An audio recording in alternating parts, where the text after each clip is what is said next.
yet another amazing book conversation. And we are so lucky to have you today. This is entirely surreal to sit at a table with you and to have this conversation. So, of all of the honors, this is unbelievable to me. When I found out this was happening, I was like, what? I felt the same way. Really? I felt the same way. So no, honestly, we're not just going to do this the whole night, I promise. But no, you hang up. No, but this wonderful book, we get sent books all the time, and it's a process to figure out who we want to invite. They have to align with our politics. The schedule has to work, and the book has to actually be good. And the third part can sometimes be a challenge. And there's a relationship between how bad the book is and how available the author is. Oh. So, well, I'm super available. But the book is so damn good. Thank you. When We Were Arabs, A Jewish Family's Forgotten History. I read this, I actually got a galley of it and read it. And then read it again in preparation for our conversation. And it's beautifully written. It's compelling. It's a deep, rich history. You really have historian chops and a beautiful pen. And I'm just so glad to be in conversation with you. So can we please give him a round of applause? Yeah. So we can start in a lot of places. But I guess the first thing for me is always the big why question of what made you write this book? Sure. So I was working as a reporter at Al Jazeera America, which I loved deeply. There were a lot of things about Al Jazeera America that didn't work out in its context. I wish that it still existed, especially in this current environment. I think that we could have really, as a civilization, benefited from just that newsroom of people and their values and their passion for things. And at the time, I didn't tell anybody that my family was anything other than Moroccan and Tunisian. And nobody really asked questions, I think because it's kind of illegal for people to ask certain questions in the workplace, and I just kind of rolled with it. And we, but didn't profess to be Muslim or speak for Muslim people or anything. I just wanted to be with other Arab American people without question about certain allegiances and certain politics. And Al Jazeera really afforded me that opportunity because they paid for me to go across the country looking at people in different backgrounds and then looking at myself and then going to the Gulf and to Morocco to report on one occasion. And my grandmother was my best friend. She remains my best friend. And I'm a lot better than I was with my mourning for her. And I call her every single day because I lived in a really shitty apartment in New York. And I was a smoker. And every single day, morning and night, I would take a raid can and I would raid this closet-sized apartment and go outside and smoke maybe a whole pack of cigarettes, sometimes, God help me, and call my grandmother, and we would be on the phone for hours talking oftentimes about identity and what it meant and why Arabness had become such a difficult concept for us to wrap our minds around because it didn't really make sense. The way that a lot of people were in our community growing up, they would talk about their own countries like they were an exception to an Islamophobic and anti-Arab rule. Everybody who was Moroccan thought, oh, Arabs, but the Moroccans are good people.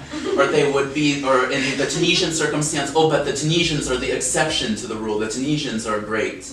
And I found that when I was working at Al Jazeera America with people from different parts of the Arab world, that they were very much the same way, and that it was more of a colonial problem of not seeing Arabness as transnational and borderless and colorless and raceless, and more of an issue not of the Jews and their inability to see themselves as part of the societies to which they belong, that Arabs have a hard time viewing each other as non-Oriental, non-backward beings, or to see Arabness as not something that we try to hide or that we let out in parties or weddings only, or pretty dresses that we wear, whatever kind of superficial Arabness we have.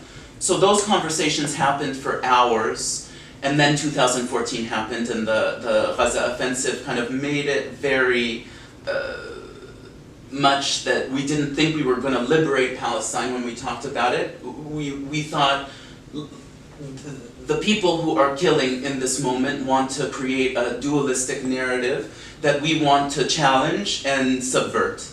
And my grandmother was the kind of person who appreciated subversions of all kinds. She was afraid of witches, and I find the witch to be a symbol of subversion that I think is very interesting to me sociologically. But as an Arab American woman, my grandmother, if you suggested to her, maybe you're a kind of witch because you're subversive and you believe in so many superstitions, she was like, never tell me that again. Never ever come to me and tell me that I'm a witch. There are some things we just don't say. So yeah, maybe the next book is when we were witches. That's a real tangent. No, this is incredibly important. You begin the book by talking about your Jewish Arab identity, and for there's so much interesting stuff happening in the book, and the subtlety of it. Even your chapter titles, and you write even English and Arabic, except for the rupture chapter, yes. Right? Which is again very interesting in terms of how you frame Tunisian identity and French identity. All interesting stuff, but you begin at this place of I am a Jewish Arab. There are many who would say that's a contradiction of terms, and your book does a masterful job of explaining to us why that's not true. Could you talk a little bit about the kind of modern backdrop that has created these other terms, Mizrahi, Sure. All these other things that have made us think that Jewish and Arab are competing claims? Sure. Yeah. First, it begins with several echelons of white supremacist colonial administrations, European administrations, as they existed in North Africa and the Middle East, where my family is from, and then in the occupation of Palestine.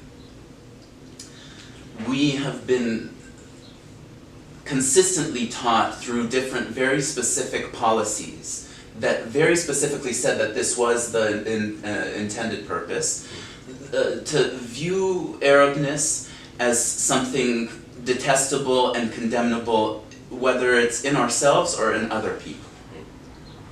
So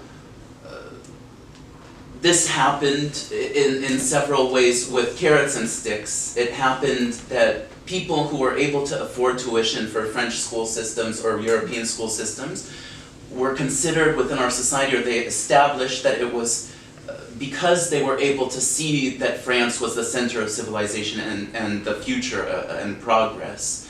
These people were valuable segments of our society. And this was true within British colonies as well. The French education system was still pervasive even in Iraq and in Egypt, where the British had entrenched themselves.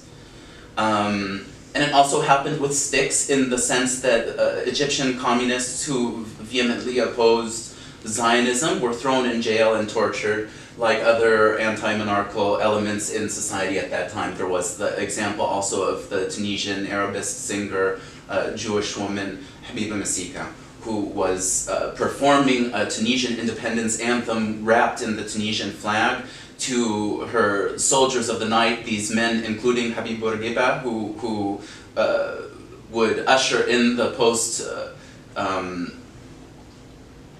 the Republic of Tunisia, and she was carted off to prison. We were very small segments of our societies. If you think of just population demographics, we didn't really form significant percentages of our population, so we were always beholden to certain things and afraid of certain things. The fact that there were certain people who bucked the trend and identified with a transnational Arabness that extended itself to the Palestinian people was condemnable and tortured and beaten out of us.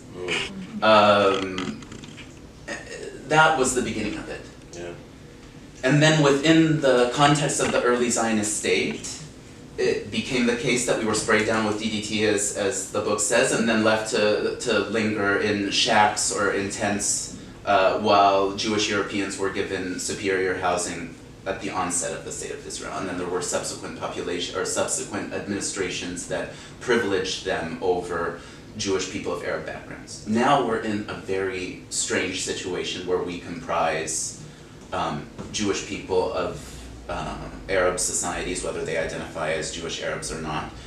Half or more than half of the Israeli population. There are people in government who are of origin from Arab nations, and I say that out of respect for their identifications, because to be Arab is a choice that is to be made by any Arab, not just Jewish Arabs. There are a lot of people in Tunisia, where my family is from, in a country that's very important to me, who don't identify as Arab, and that's fine. They identify as Phoenician, or they say that they're, which I say that with a grimace, but that's as Phoenician as a number of things. There are certain circumstances where the Arab identity is not liberatory. There are a lot of people who really were upset by the comparisons between what happened in the Arab Spring or in those Arab circumstances with what's happening in Sudan right now, especially with anti-black racism within Arabness. There are instances where Arabness is empowering, and those should be the instances, for me, where I identify with Arabness, and then there are other instances where I don't identify as Arab. It's not steadfast. I don't feel that I'm better for being Arab or that it's what it is. I think it relates me to a lot of people who I feel at home with. When you're not identifying as Arab, what are you? A human being. I think that the most important part of this for me is that not calling ourselves Arab divorced us from humanity. We began to see ourselves as perpetual victims, because that's the narrative that certain people are pushing, when that wasn't the way that it was from time immemorial. There were very frequent instances of discrimination and murder and acculturation that happened to us throughout history. That wasn't the only narrative that existed. I don't tell that narrative as much in this book as other people do, because a book, very typically written by non-Jewish Arab people, very typically written by supporters of the Zionist project, will just enumerate various pogroms. Yeah. That's out there. I'm not saying that it's to be discounted at all. I'm saying that those instances in history make me terrified and angry and are a legacy that I have to bear. It is to say that that is also the status quo narrative, and that there's no counterbalance to it. And so I felt that I had to do the opposite with this book. In the same way that Al Jazeera recognizes that there's, and it's not for me to speak for Al Jazeera, but this is the way that I see Al Jazeera's mandate. Maybe some people would say that it's not objective. Working at several different media outlets, there's no such thing as objectivity. Every single word has its semantical kind of biases. Al Jazeera viewed the media environment as an aggregative kind of whole, and offered a Palestinian narrative where people very frequently aren't allowed to within English language media. So that's kind of what I was trying to do with this book. I do discuss instances of anti-Jewishness. Those are extremely important to me. There are historical debts that remain unpaid. I do think that there is a certain opportunism on the part of people who support Palestine that are saying that reparations should be paid to Jewish people who live in Israel who came from Arab societies. And that narrative totally disregards the role that the Zionist state played in divorcing us from those societies. Israel should pay reparations to its Jewish Arab populations. Israel should make sure that we live in good neighborhoods, that we have access to education, and that we have access to good jobs. And the same goes for a lot of other people within the Israeli circumstance, not just the Jewish Arabs, not just the Jewish people of color, not just black Jews or Persian Jews or Turks, or Chinese Jews who we've ignored their existence entirely. It happened to Eastern European Jews. I don't know if anybody identifies with that legacy in this audience, but very oftentimes the policy papers that I was reading would describe Oriental Judaism to include people who lived in the shtetl as backward, disgusting, uncivilized people with manners that were fundamentally unenlightened and uncivilized. I think that a lot of people think to read this book because there is a certain animosity that exists within my community toward Jewish European people, that I feel animosity toward Ashkenazi people. That's not at all the case.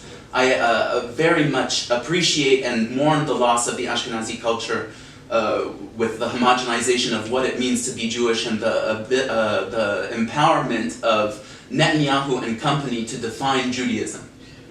And I refuse to let him define my Judaism. It is my religion. It is my people in a faith-based sense. And there are so many parallels between what ISIS is has tried to do to Muslim populations around the world and what the early Zionist state tried to do to our civilizations when they bombed Baghdad and Cairo. And that is not to be forgotten, especially at this time when we have to fight the narratives that are coming out of the White House and stand together with not just Arabs and not just Muslims, but all immigrants and all people of color. There are so many people suffering right now. And we're not a particular case. The Jewish Arabs are a very tiny fraction of the world who, as I say, are at the nexus of a lot of the problems that exist in the world, and whose lives, like all human beings, would benefit from universal liberation. And I don't want you to sell yourself short in the book, because you actually do a wonderful job of mentioning. I know you said some sort of well-trod narrative about, you know, the kind of oppressions and the pogroms and things that were faced by Jewish Arabs. But I think, particularly in the opening chapters, I mean, you cover it. Even as you talk about Egypt in 1950, I mean, you're talking about what's happening. I think you just weave it into a family narrative, which is what I think makes it beautiful. I want to. You mentioned how you make sense of your Judaism and what your Judaism is. I want to drill down that a little bit more. But can we go to this opening, the opening full chapter, Origins? Sure. Because you not only introduce us in real ways to your maternal grandparents, but you also talk about the kind of genealogy, not just of their personal genealogy, but also you kind of map out a kind of charting of how these identities come to matter in the world. Yeah. I think that chapter emerges from the fact that, and not to plug my publisher too much, it sounds like I'm plugging Al Jazeera and I'm plugging my publisher, but I have no allegiances to any of them, and if they were bad people, I just tell you as much. They just weren't to me. But my publisher published a book that I suggest to all of you called Fatal Invention. That's about the myth, the pseudoscience of race, and how it serves to kill people. Yes. And very important piece, and we did not go into detail, or me and my grandmother did not go into detail about that particular element, but we did discuss the fact that race is a myth that continues to kill, and that fuels the white supremacy that we're seeing in the White House and internationally today. The anthropology almost universally agrees that there's more genetic differentiation within specific racial categories as we see them on the census or college applications or whatever than there is among them. And that's to say that it doesn't exist as this science that we feel it is, and that they're endeavoring within academia to find a way of measuring experiences with racism as opposed to race as though it were a science. And there are various things that are reifying and re-science-ifying race for us, and among those are 23andMe and Ancestry.com. And they're very interesting things for us at cocktail parties to tell people that we're secretly 10% Armenian and we didn't know. But it reifies this notion that there exists scientifically and naturally the concepts of race and borders even worse.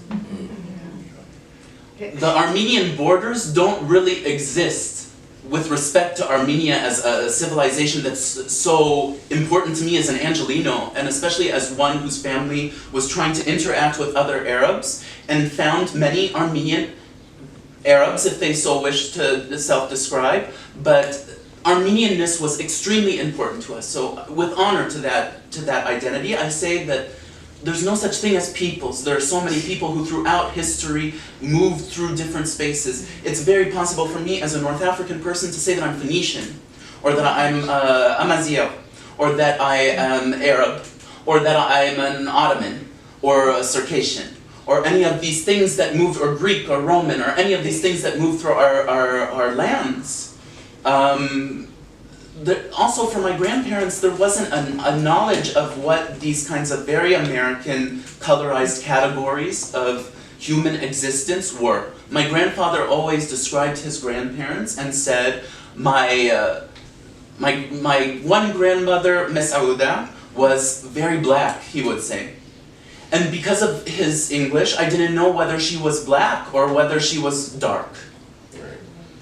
And it didn't really matter to them necessarily, and I think it is a false and reductive narrative that sometimes people tell that story about how Malcolm X went to Egypt and saw a black pilot on his Egypt Air flight and was inspired by the idea that a black man at that time in history was allowed to become a pilot by society. It's the case in Egypt that if you drive around looking at people, the lighter skinned people are more likely to have a good education or to know how to speak a certain language. It's just, it works differently. The issues with race and colorism work differently because they're so non-scientific that societies have worked with them in different ways. There was a census system also in the case of Egypt that was introduced by the British that sort of suddenly racialized the population where it hadn't been racialized before. In Egypt, there were two classifications on the census that make absolutely no sense whatsoever, Jew by religion and Jew by race. That nobody seems to understand who have asked them what Jew by religion versus Jew by race was. How terrifying must it have been for the Egyptian subjects of the time to have a census taker come to their door, look at them in the face and say, you've got a Jewish face, or you have a real Egyptian face. Was it that they were very dark, or was it that they were very light? Or did they consider the better looking people to be real Egyptians or real Jews? Or were the lighter skinned people Jews because Jews were already being identified with foreignness and Europeanness and conquest? What was a Jew by race and what was a Jew by religion? I would like to say that yes, I am proud of the Arab legacy of my family. Insofar as Arabism also becomes Trumpism and no. Talk to me about Arabism for a moment, because you hit on something that I think is interesting. Because the decision to not identify as Phoenician or Ottoman, all of which could certainly make sense in a North African context, right? It's subjective. And never African. That one didn't come to me. Yeah, that always misses the... Because of the way yes. It's something magically that one never seems to make that. Yeah. No, unless you're Gaddafi and you all of a sudden buy very generic African robes and decide that you're the king of the continent. Right, which is also a very particular strategy, right? It deployed for a very particular historical junction well, we can get, that's a whole other conversation. That he doesn't, and Abdel Nasser does it to some extent, not quite to the same extent, but still, this idea of how we deploy identity for political purposes. Yes. And your family history, which again I think speaks to a broader history, because this book isn't as self-indulgent as it could seem in the title. It's about his family's history, but it really speaks to a broader current. To what extent is the idea of taking on the Arab identity a response to a political moment and a strategic choice, as opposed to an arbitrary choice, as opposed to being Circassian or Ottoman or British or French for 3 years, or whatever the thing might be? Why Arab? And why is it significant? Because I don't want people to walk away thinking that it's an arbitrary, that it's a random choice. It's arbitrary in some sense, but it's not random. Exactly. I don't think that there's any comprehensive answer to that question. I do think a great deal of it is reactionary. I do think that a great deal of it, not reactionary in that sense, it's a reaction to the phenomenon of being told not to be Arab and the way that we conceived of Arabness. It's not that I view Arabness as a superior state of being. So that makes it difficult for me to say that it's a pride in that identity. I think that it's very different to express pride in an identity that is on the wrong side of a power dynamic than it is to identify with the majority. I think that for me, if I lived still in an Arab country and identified as Arab and therefore superior to other people, I think it would be different to me and disgusting and revolting to me to identify as such. In this context, it is to me to stand up next to people who I'm increasingly worried are under siege from this administration and to confuse that narrative as much as possible in order to shield them. In order to shield the people who shielded my family, there were eras where we were discriminated against, or where my family had to pretend to be Muslim to survive and then started being Jewish again in times of opening up or whatever. There were bad times within the Arab world, but there was never a Holocaust in the Arab experience. And then, yeah, that could go on several tangents, but I would like to say that with that victimization narrative, the victimization is real. It's just how we assess that victimization and respond to it that I feel is philosophically significant and that this book kind of questions. It's not to say that what happened isn't extremely important, it's to say how did we respond. I remember in Jewish school, we saw a movie about righteous Christians, or the Huguenots, Huguenots, in the World War II circumstance. And there was some kind of American Psychiatric Association or something that said that for hiding Jews as they did during the Holocaust, they were among the most mentally healthy people that existed. And to my mind,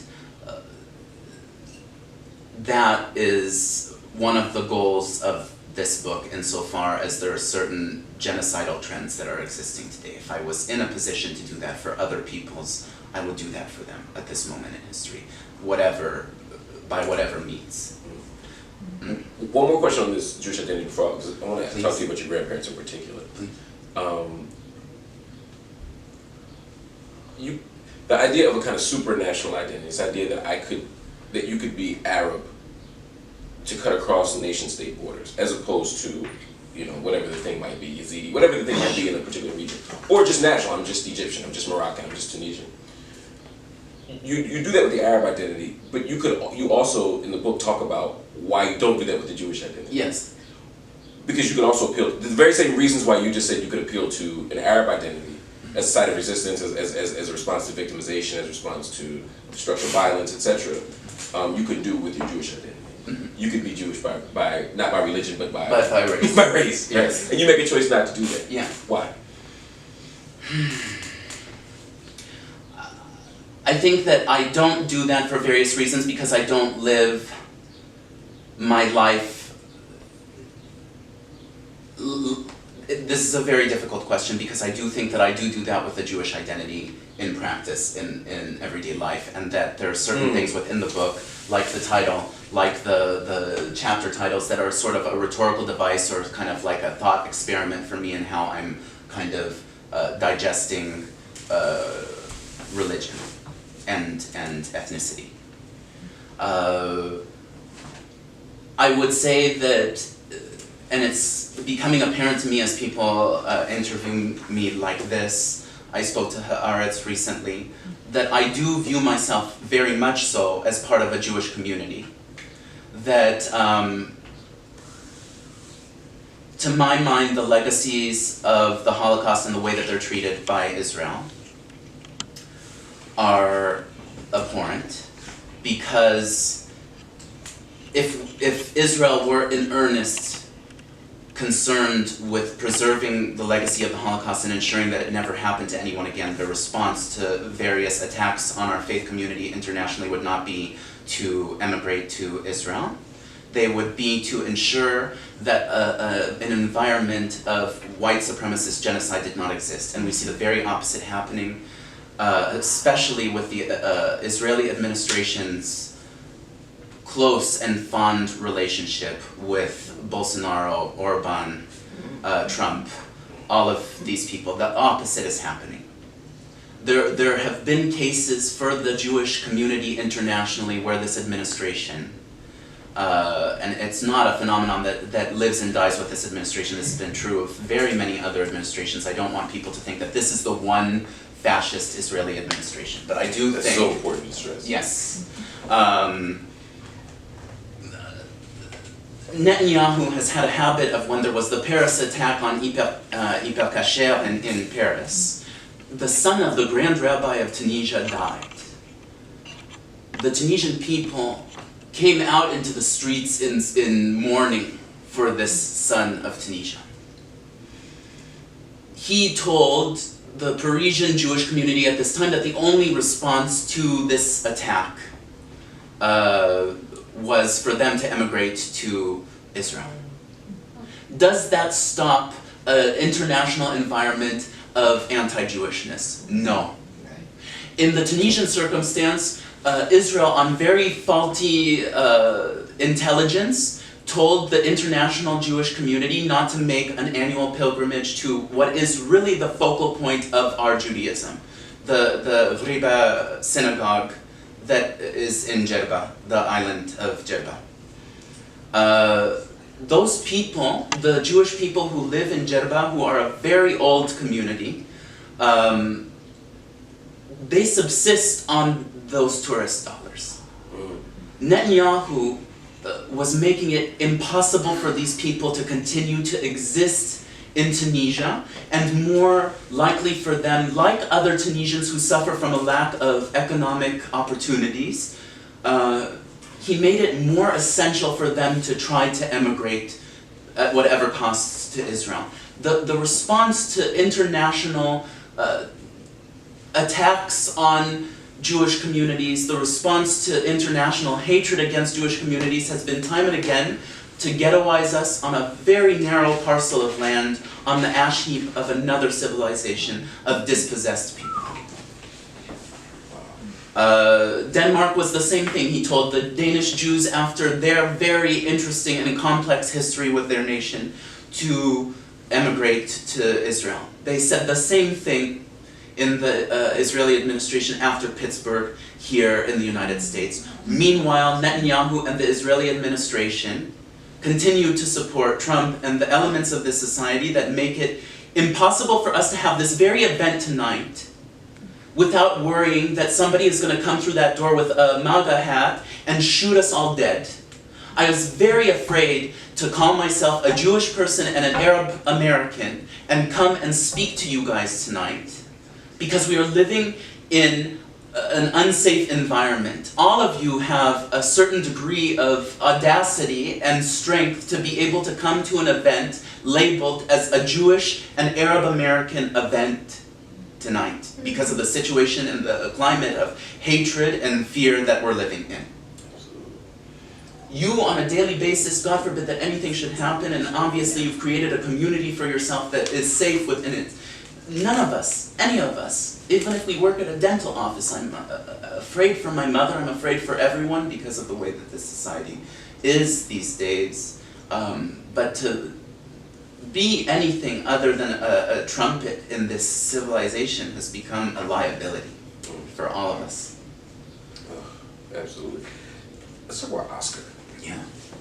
I want people to get a sense of the texture of this book, because it really is this wonderful mix of rich history and personal stories, and it's really heartwarming. Oscar, I'm going to read just this paragraph, or you can if you do. No, not after that. Oscar identified as Moroccan in his time in Egypt and among other Jewish Moroccans and Egyptians at our synagogue in Los Angeles. But to everyone he spoke an Egyptian accent and Arabic. In middle school, when I was studying Islam in social studies class, I learned that the Arabic word for mosque is masjid. My grandfather was adamant that I pronounce it the Egyptian way, mesgid. He then said that almost everyone in almost every country except parts of Yemen pronounces it masjid. But we say mesgid because it's better, he explained.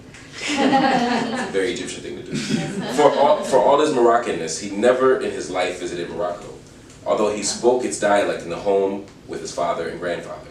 He also conceived of himself as superior in many ways for having been born in Egypt, even as a half-Egyptian in a culture that mandated that his father's was the predominant bloodline in his veins. He was very much a proponent of the obnoxiously patriotic adage that Massoud Hayoun, Egypt is the mother of the world, a concept boosted by the dominance of Egyptian film and music in all Arab countries. I want to say one more thing from the next chapter about him. Oscar was a diabetic who loved sweets. When his relatives came to visit, they took coffee with what I once counted to be 5 generous spoons of sugar. I enjoy knowing that. There's no point living a life of bitterness. That's how it still is in Egypt, without our family. I saw for myself when I went for the first time alone. People stop the car at a cafe, hand a busboy a glass, and wait for him to return it filled with tea, often Lipton, often with a lost word of sugar in the bottom of the glass. I felt as though I spent my childhood in hospital waiting rooms and cafeterias as Oscar fought diabetes and heart disease to prolong his life. He had an immense and often unrequited love of life. I didn't understand why until I read his autobiography, written in Reed Price Club notebooks. But Oscar's life had been especially full. He had been fond of roller coasters and women. He relished risk. Luna Park. Have any of you been to Luna Park? No. In Coney Island, there's still the same emblem. It's a dandy that's like a leering face that they thought was really fun at the time, but that is very terrifying. If you ever just look it up, it was the same brand of rickety roller coasters that they had in Heliopolis right outside of Cairo at the time. And yeah, he loved Luna Park and roller coasters, and he was what's called a fuckboy these days, I think. My grandfather liked women. My grandmother was very frequently fed up with that. Talk to me about your relationship with him. I loved hearing stories of you at a table. Yeah. Frustrating the hell out of him. Yes. He didn't understand certain things were not biological, or it didn't immediately occur to him that I wouldn't be born speaking perfect Arabic, or that his lessons in Arabic would be very frustrating to me, or that I wouldn't know how to pronounce certain letters within the Arabic language. My grandfather told these jokes that he loved Egyptian humor so much that when we got the internet finally in my house, he took a tape recorder and asked Jeeves a video on whatever of Egyptian jokes and sat there tape recording them. They were so ridiculous, these jokes. One of the jokes was, there was a traveling businessman who was from the countryside, and they were very simple, and his wife was very simple, which meant that they were stupid people. And they went to the big city, and he bought to her a beautiful perfume that she loved the smell of the perfume so much that she put it in the molokhia. And that was the punchline of that joke. And the Arab laughed. But the joke to me at the time, I was just deadpan, because I didn't... You're like, this is funny. That's terrible. I hate to eat molokhia. I didn't love molokhia as a kid anyway, because you try to explain like a garlicky sludge to an American child who likes Lunchables, and they don't get it. I love it now, and it represents home to me now, and I love where I find it at a restaurant, and I love the taste now. But back then I was like, what? And there's perfume in it, and I don't understand. Then there were these stories of Goha, or Jaha. There were these stories that he would tell that just made no sense, and now are so wise. Goha stories are pretty funny. Goha stories are pretty funny. I think that they are from like a Sufi Muslim tradition originally, but were told by Christians and Jews. Was it Nasruddin first? I think so. Yeah. I think so. Nasruddin became Joha, became Goha. Yeah. And so some of these stories were, for example, so Goha was on a roof, and he was peeing off of the roof, and there was a man who walked, and then my grandfather would have to explain, in the Arab world a lot of the roofs are flat, and so he was standing on, and he was peeing from the roof, and then a man passed by below, and he stopped peeing, and the man asked him, and this part was very quizzical to me, because why would he ask him? I'd be grateful that the man stopped peeing and just go. The man asked him, why did you stop peeing? And Goha says, because I was afraid you were going to pull me by my urine. And that's the punchline. 1. 2, this one is my favorite one personally. Goha was sitting on one side of a river. That's the best one. Goha was sitting on one side of a river. There's a man who's on the other side of the river. The man comes, screamed over to Goha, how do I get to the other side of the river? And Goha tells him, you are on the other side, idiot. That's the joke I love. Kind of, if you see past what's immediately sort of inane about that joke, you see like a world of wisdom, I think. If you just meditate on it a little bit. You know, the grass is always greener, is you could say a little... That's a reach, that's a stretch, but that's good. That's good. There you go. Little hikmah, little dad joke. Yes.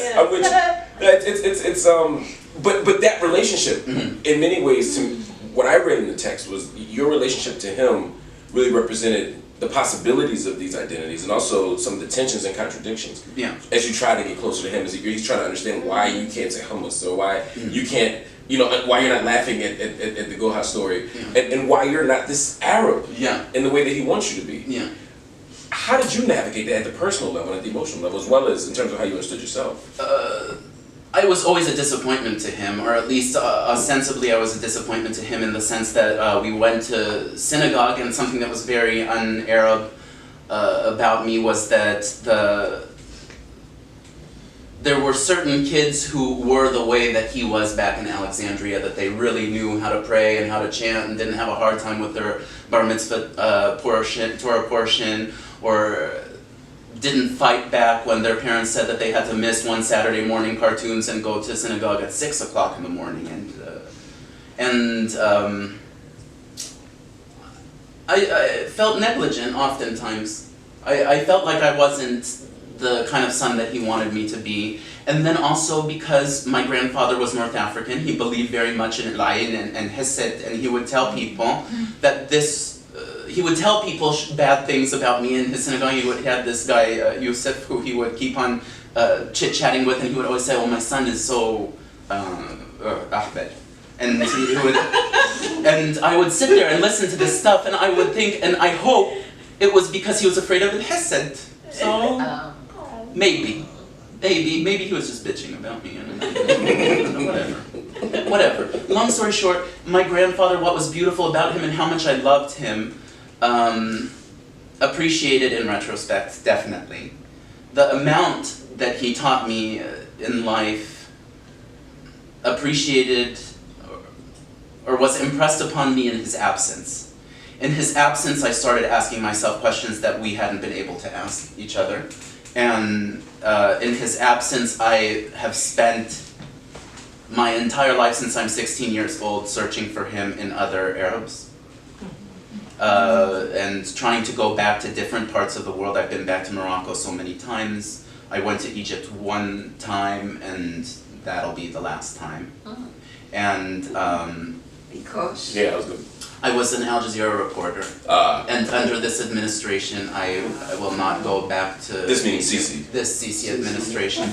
I very unfortunately was working in Doha while there were Jazeera staff, the high-profile ones, and then other families that were affiliated with Jazeera ended up in prison.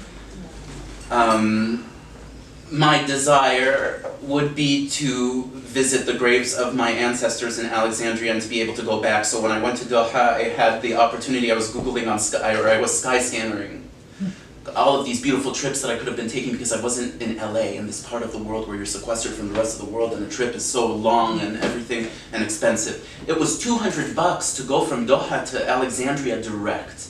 And I could have gone to Zahra Street, our street, and I could have gone to see our cemetery, even though the graves are for sure dilapidated, and paid respects to my ancestors.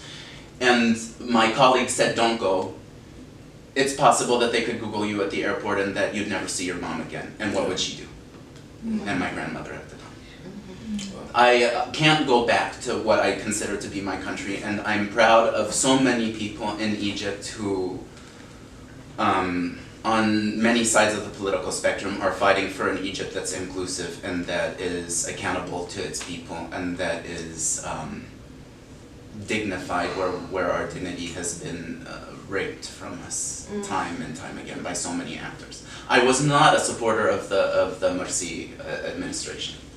I have no weird allegiances to any international political movement.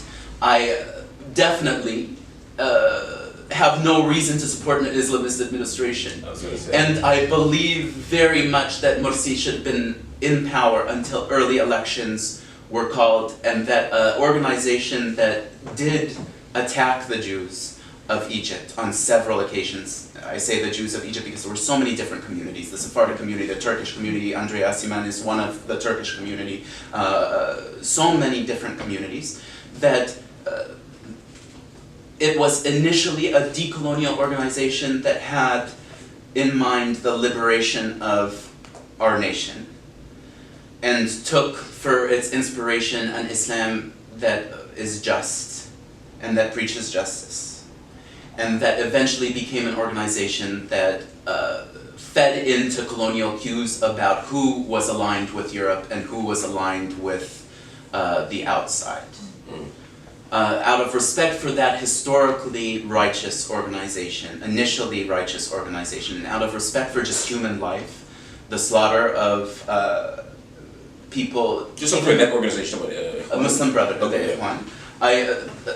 No one should be slaughtered in that way. Any Egyptian these days who says it was a terrible administration, that may have been. It was a democratically elected, not democratically, that word after the Iraq invasion is deflated. It was an accountable administration that could have continued to be an accountable administration, and my hope would have been that another Morsi, who didn't have an economic plan for the country and who didn't really have a good administration over the country, should have, I would have hoped, been voted out in subsequent administrations, or not. Whatever the will of the Egyptian people would have been, that should have been what happened and wasn't allowed to happen. Let me ask you one question about that. We're going to go to questions right now. And this is totally a sidebar, but I'm just genuinely just provoke the hell out of me in a good way. When I think about the history of Egyptian politics and presidents, from Nasser to Sadat to Mubarak to Morsi, there's no evidence that there'd be a democratic election and a transition of power. And at the moment when Morsi is beginning to bring Ikhwan in for the purpose of reimagining Egyptian charter, thinking about really is in many ways Islamicizing the legislature. Why do you have such optimism that that democratic processes, however we imagine them, would work? That's a very good question. I don't know necessarily that the vote helps. Obviously, we're living proof that that shit don't work here. Not necessarily. Maybe I'm still a holdover from the days where in U.S. history class we learned that forefathers had great checks and balances in mind, and that something like today would never breed within this civilization. I have to say that this is the air on. Yep. insofar as he was a reflection of the Egyptian population, I feel that he should have been allowed to stay in office. I don't necessarily feel that the electoral system is better than other systems. I don't feel that the opposite is better. I think it's terrifying, the opposite of that system.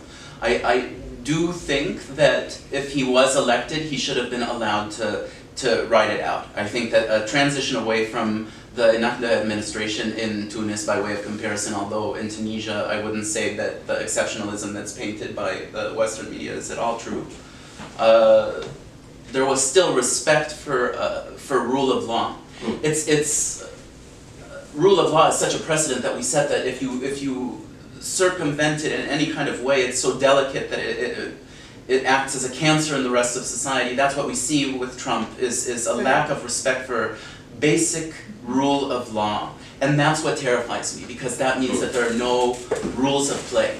There's no recourse when people decide to from existence with impunity.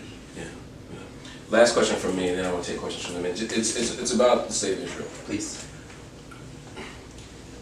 To what extent does the self-identification of Jewish Arab, as opposed to, kind of taking it full circle, as opposed to Mizrahi or whatever else, sir, challenge the kind of project of the Israeli state? Sure.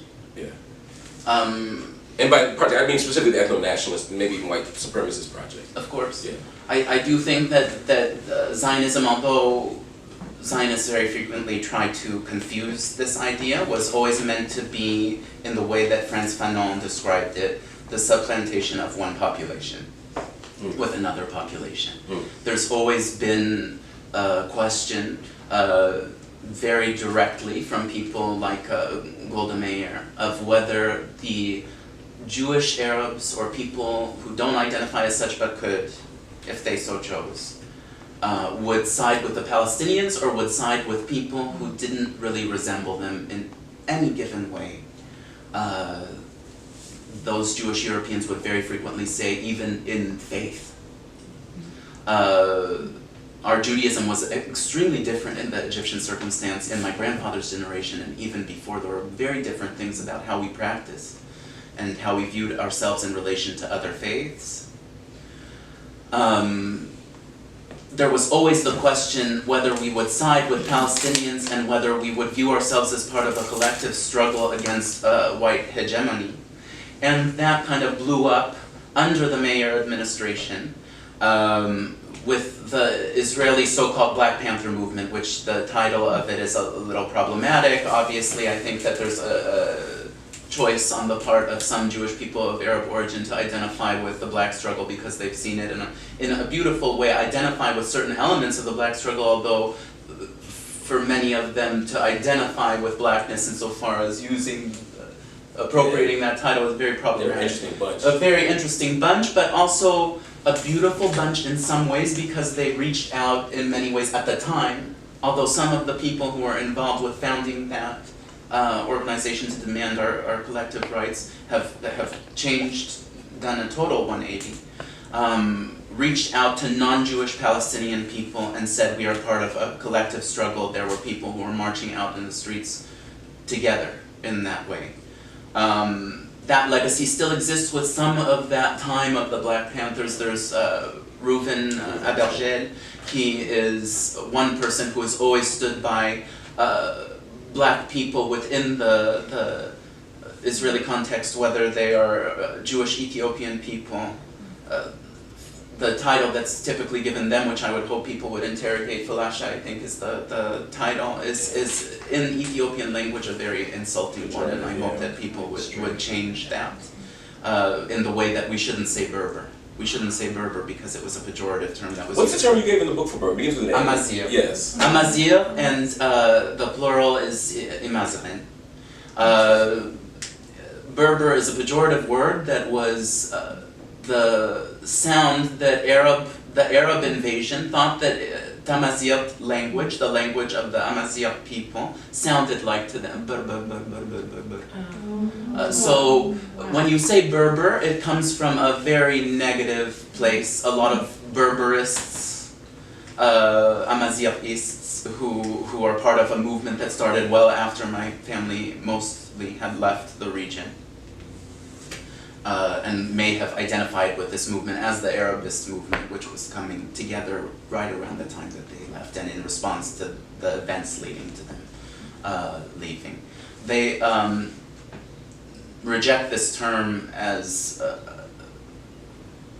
just a pejorative that's not necessary. Anyways, that was a tangent, my apologies. Everything is It's a fascinating tangent. No, please.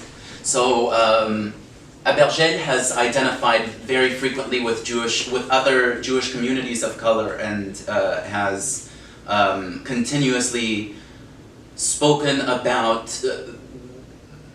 decolonialism and the need to stand together with Palestinian people and to liberate the Palestinian people, and what that would look like, what that universal liberation would look like for Jewish Arabs and for restitution, not necessarily in a financial sense, but recognition of what it was like to be a Jewish person from an Arab country in his generation when little kids, for not being Jewish European, were taken and thrown in jail with adults who molested them, and where women would go to the hospital to have a baby and be told that their baby had died shortly after childbirth and then be handed off to a Western European family that would raise it in civilized ideas and not really know why it was significantly darker than its parents or know that it was vaguely adopted or whatever had happened.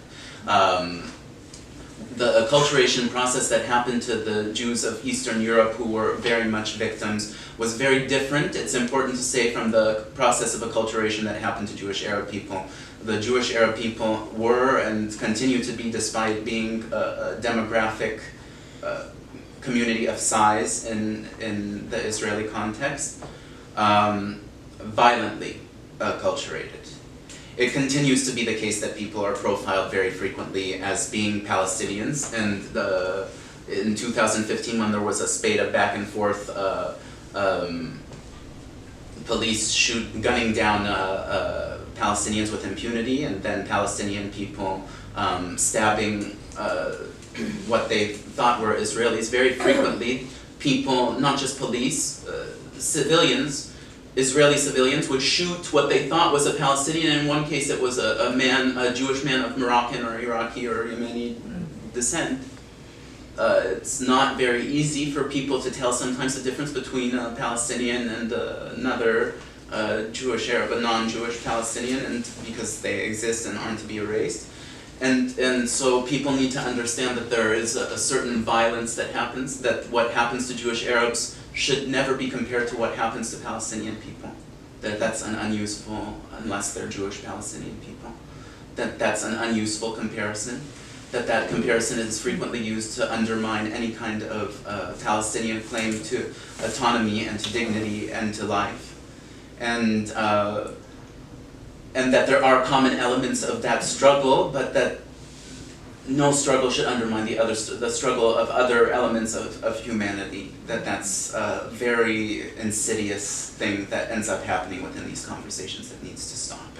And our identity is being more and more weaponized by very specific trolls who exist online and resemble trolls that I've encountered. I lived in China for a long time, and I reported China for a long time, and there were certain kind of people who would come after me for writing certain articles about China who very much resemble the kind of people who come after me for interviewing, say, Ali Abu Nima or any kind of Palestinian voice on Israeli affairs. Right. And Radical the voices. same radical voices, and the same kind of troll farms exist in any number of other contexts where people don't want certain information to come out there. Robots, different people, and it's all a war that's being played out in social media that eventually amounts to violence in certain circumstances. Let's pause there because I want to make sure, before we go, I want to make sure we get a few questions in from people if they have them.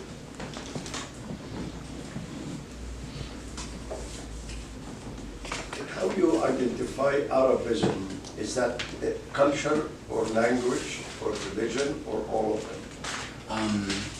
That's one of the questions as we were talking about earlier. I go through a few of those potential ideas. Is it a linguistic sense of unity? Is it a cultural legacy? Is it blood? Is it DNA? What is Arabness? The original title of this book, I would like for you to know, was not When We Were Arabs. We went with When We Were Arabs because my editor at the time really liked it, and my grandmother knew it existed before she died, so we felt that we had to. Previously, it was, and is to me in some ways, Arabitude, in the way that the Negritude movement happened, as a kind of a contravention of what had been a pejorative term to certain people, and an appreciation of the beauty of that identification. And the collective beauty and benefits of that world that's so kind of loosely tied together by people who have, for whatever reason, been lumped into this category of black. Arab, to us, was the same. To us, relates us to people who maybe don't always look like us, or maybe don't always have the same faith, or maybe don't always have the same dialect of Arabic. But it's what has been used as an epithet against us very often within the Israeli circumstance. It's what has been, we've been taught repeatedly to fear being within the context of our own countries. And it's something that in its core is a beautiful legacy that deserves to be taken and uplifted for the sake of shutting up the forces that said otherwise. It's a fuck you. It's most importantly a fuck you. Let me ask you this. Not you, but. Just Susan, Oh, you got somebody yeah, else? got somebody, and then we'll go to you. Yep. So I was very interested in the way you talk about your identity and your relationship to Arabness, which sounded to me like it's very much in flux. And as you described it, a choice that you sometimes embrace it when it's beautiful and generous, and you don't when it's when it's repulsive, when it's anti-black, when it's racist, when it's exploitive. But on the other hand, you do seem to have a commitment to your Jewish identity, which also encompasses all of those things that are grotesque about Arabness. But it's a different. There's still a different relationship, and I'm wondering why is there a deeper commitment to what that I'm perceiving anyway, to your Jewish identity as opposed to your Arab identity, even though a lot of the things that we don't like about Arab legacy is also present in our contemporary world. It is even more pronounced in that, this Jewish state is involved in carnage, not just against Palestinians, but all over the world. I would say that the elements of this conversation that happened tonight are in response to things that were said in the book, which in the book I say that I very much identify as Arab first in this life. That like many other people who identify as Jewish Arab, I am an Arab person in this lifetime first and foremost, and that I'm Jewish in matters of faith. It's important for me to say that I am Jewish too, because I don't want people to get the wrong idea from that, and this is a little bit of the tug of war that happens whenever you are dealing with two identities that people perceive as mutually exclusive. Right. That I have to argue away certain views that would extricate me from my Judaism, which is my faith and very important to me, and certain kinds of allegiances to Jewish people, and that I have to do the same within the Arab context. But I will be adamant that I am Arab before any other identity. And that identity to me is the people with whom I identify in this existence, and in matters not biblical or imagining what my biblical ancestors were before they entered the diaspora, which I have a very big problem with this term and the use of this term, because I am part of a diaspora. I'm part of the Arab diaspora. I am part of the North African diaspora. I'm part of the Moroccan, Egyptian, and Tunisian diaspora. These are the people who reflect to me my grandparents, and with whom when I am with them, regardless of faith, I feel like my parents aren't dead. The Jewish identity is the more fraught of the two for me, because I have never lived an Arab supremacy the way that I have witnessed a Jewish supremacy in Los Angeles. It was the case that I say here in response to the fact that in the book it's the opposite, and the majority of the work that I have done is the opposite, that I have to say that there are valuable things about being Jewish, that carnage, as you say, does exist, but it is still my religion, and I continue to be part of that community, and I have to say that in response to certain moving back and forth between the two. I'm not ashamed of being Jewish, and I'll tell you why I'm not ashamed of being Jewish, because the thing is, there are so many people, as with the Arab identity, who are endeavoring to tell me what Judaism is, who I would not classify as within my faith community or acting on the basic principles of what it should and does mean to be Jewish. Just as I wouldn't let an Arab, non-Jewish or otherwise, tell me what it is to be an Arab. I'd never accept that. I'll never accept a bigot from either side to have the authority over me, to tell me what either of those identities mean. My grandmother was very frustrated by the fact that people like Netanyahu, who were in Europe, imagined Judaism to be something that had emerged from Poland, where his ancestors are from. It's from our region. It's indigenous to our region. It is one of the indigenous Arab faiths. Like Darwish said, when the Arab starts to view within himself what's Jewish, and when the Jewish person starts to view within himself what's Arab, then we can move forward. That is a total mess up of that quotation, but the most beautiful, one of the most beautiful ideas of Darwish.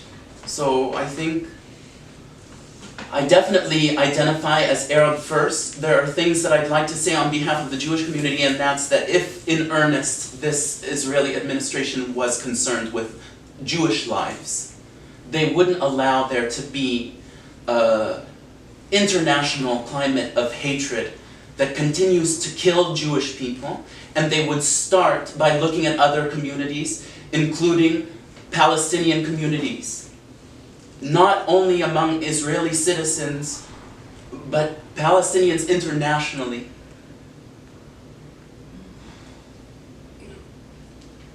Good time for, who has a question, just so I know? Well, I had, Yeah, we're gonna go to you for sure, and then we have 2 more questions, we're gonna do them. You're on now, then we're gonna, you, and then we'll finish with Jazz in the back. And one, okay, one more. In fact, why don't we do this just for time's sake, why don't we take 2 at a time? I suspect there'll be considerable overlap given the level of unity and solidarity there is in this room. So why don't you ask your question? If you still want. potentially a bit complicated. Let me try to, what proportion do you think of the Arabic-speaking Jews in Israel take the position of siding with the Palestinians as opposed to being a little bit more right-wing? My experience, and it admittedly can be dated, Please. is that I have seen Arab Jews speaking Arabic and basically being spat upon by Ashkenazi Jews at a resort. And yet, those individuals, or some at least, to the way I understood the situation, was more resentful of their oppression when they were living in the Arab countries and are now more of the right wing that exists in Israel. So I'm wondering what proportion do you represent as an Arab Jew on this side of the line, as opposed to the classical Sephardim that are seen in Israel as potentially a little bit more radical in their treatment of Palestinians or Falasha or others? That's an excellent question and an excellent observation. I think that is one of the things that prompted this book was coming to grips with the fact that among the most vehement supporters of Palestinian oppression are people who look, act, and speak like many Palestinian people. That isn't to turn my back on our community. That is to say that there is a great deal of overlap in Israeli anti-Arab sentiment and however you identify from our country's sentiment. I don't represent anyone except for myself. I'll say that first. Well, I was just talking proportionately. Yes. I mean, in terms of demographics, people aren't really asking us in terms of census figures what our opinions are on anything in the Israeli context. Yeah. So it isn't possible for me to speak on behalf of this community. I will say that a great many of them do support Likud. A great many of them support and vote for the Netanyahu administration.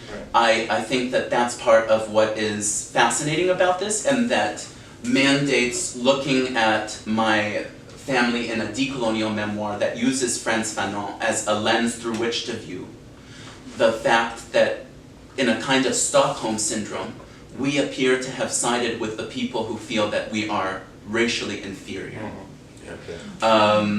It's not to say that universally Ashkenazis are like that, but very often within the Israeli context, people will say that Ashkenazis are more forward-thinking and don't hate Arabs as much as those crazy Jewish people from Arab countries. And what a paradox that these people from Arab countries hate Arabs as much as they do. We've been taught to hate Arabness within and without for centuries.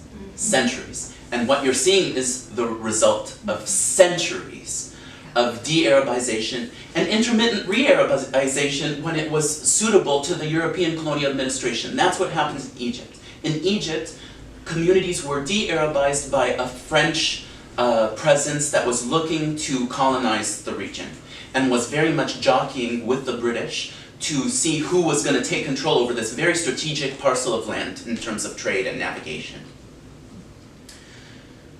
They had instilled their education system, and then the British exacted their protectorate over Egypt, and then there was a switch in policy that you see within École Israélite, within Jewish school curricula, where they decided suddenly, when the British became in charge of things, to re-Arabize this population, to inspire in them Egyptian nationalism, and to provoke them banding together with Egyptian Christians and Muslims to call for the overthrow of the British, which would open the territory again to other colonial actors.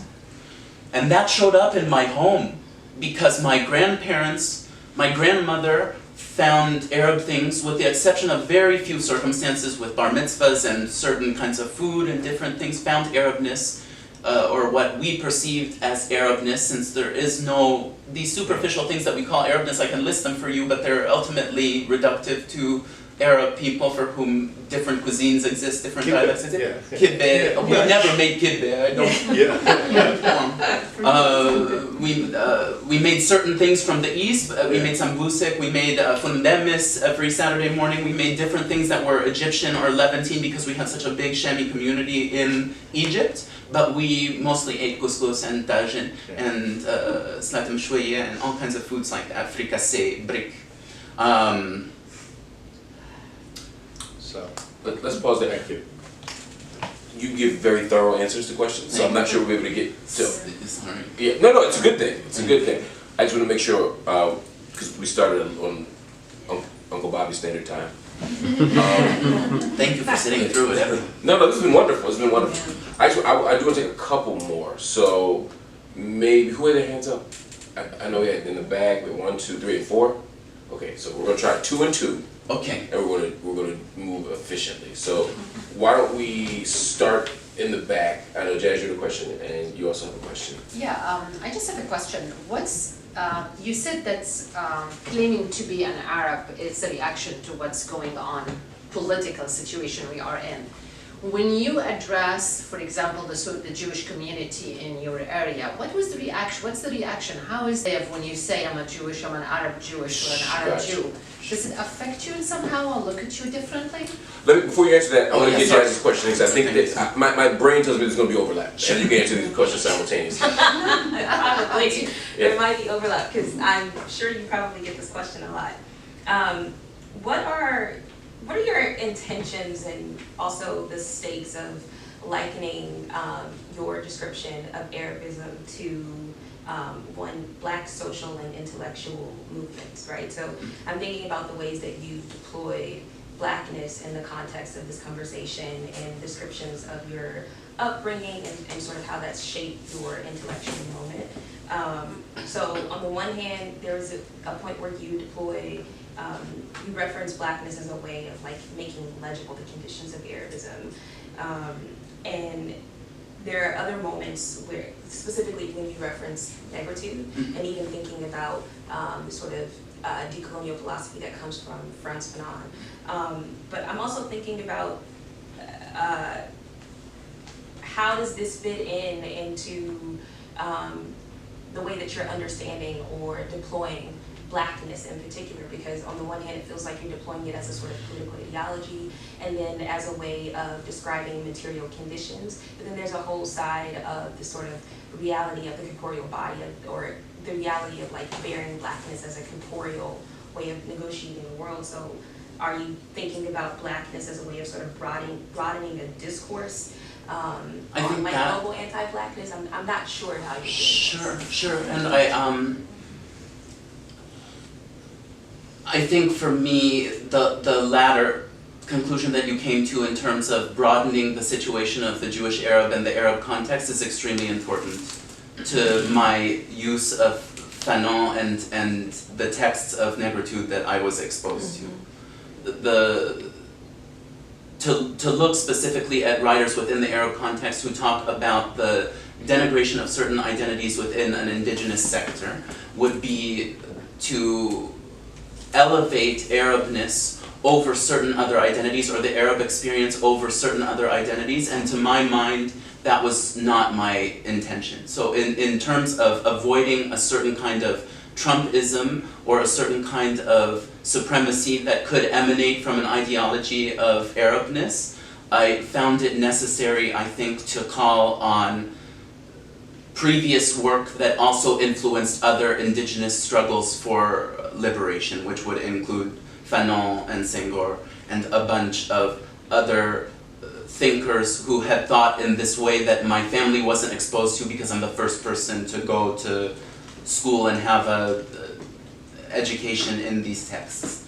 So to me, when I read about the indigenous sector in Fanon, in Wretched of the Earth, it resembles what the indigenous sector looked like within these communities that were described to me that no longer exist, because a certain kind of tangible colonialism, or not tangible, but visible colonialism exists in memory, in the way that people were described to me, and the certain kind of stakes of different parts of town were described within the French colonial or British colonial city.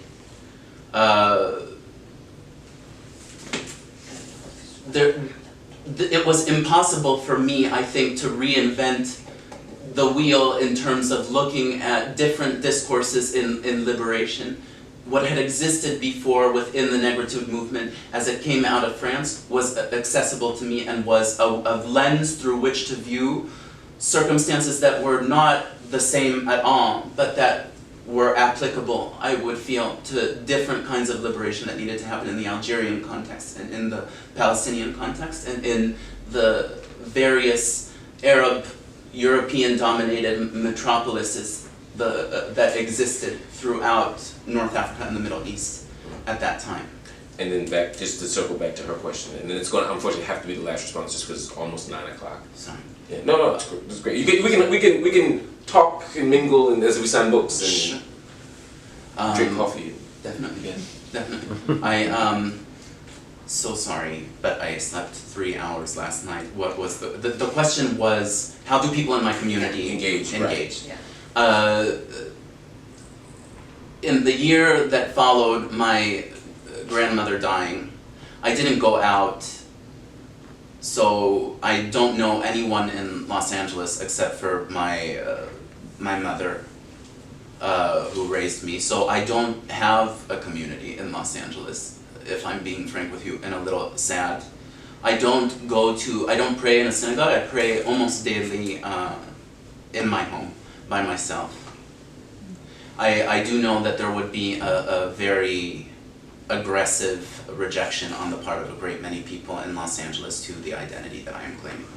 And that part of that would be because Arabness has been used as an epithet against us by so many of our co-religionists from other parts of the world. I do think that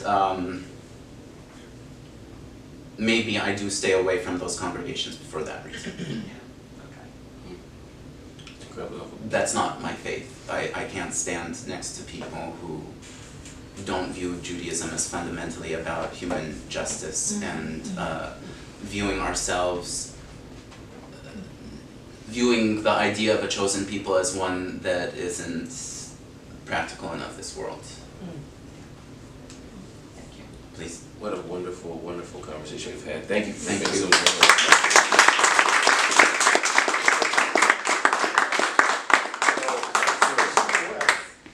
We sign books here next door. We sign here.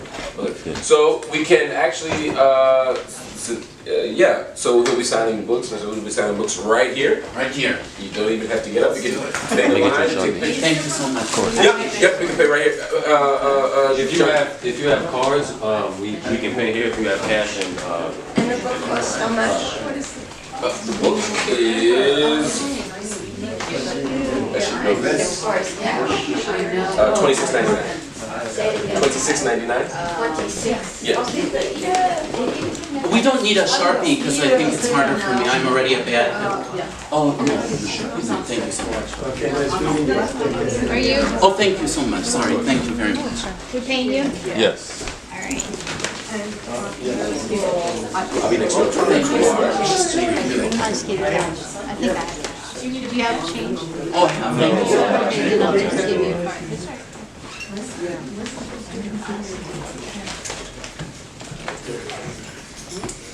So this is Cash's next door? I think that's what he mentioned, yeah. You can take cards here, but cash. Unless you have exact change, maybe? I know. With the card. No, SUSI. You're Susan. Susan. But yeah, SUSI. Keep it going. It's one loud. Oh, thank you so much. Should I just grab one? Yeah, no, I know, but they take cash next door. I think I'm shaking because I have so much caffeine. I'm literally. He's not accepting cash. Shaking.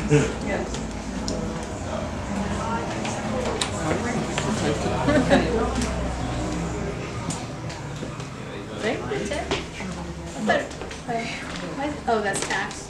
Yep. Done signing. This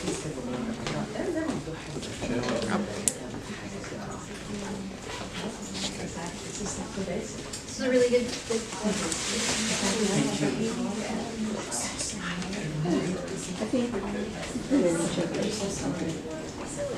Do you attend the?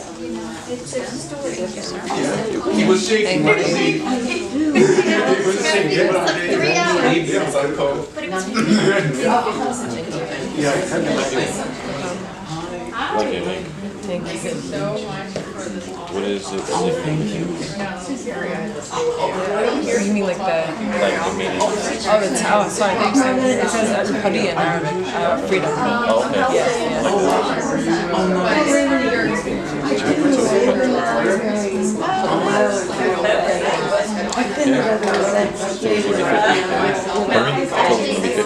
Here, right.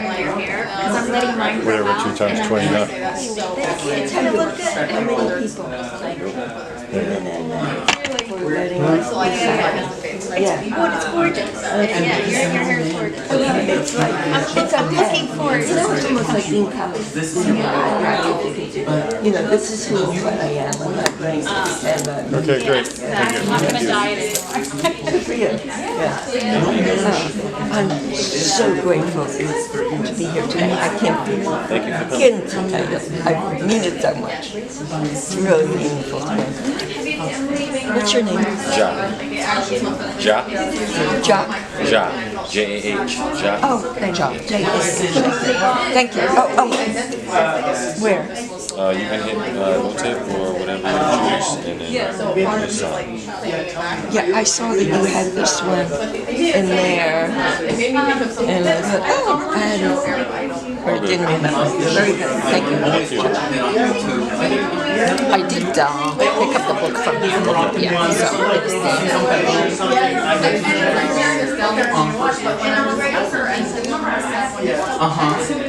I still have it. The experience for me, I used to always think like, it's never gonna win because, you know, people in the Gulf area, they're gonna vote for, everyone votes for him. Everyone votes for their kind, and Ready? Hey, You know what? I'm gonna just get another one. This is all bent from here. Ooh. That's better. It was one of those things that hit me, like when you were talking, I was like, yeah, I remember being a kid and just being like, that's not, for people I should just trust it. I mean, people are capable, they just don't want to. Because there's no self-awareness, I feel, but anyway. Some of the Palestinians, I think, can be honest. And you're at what?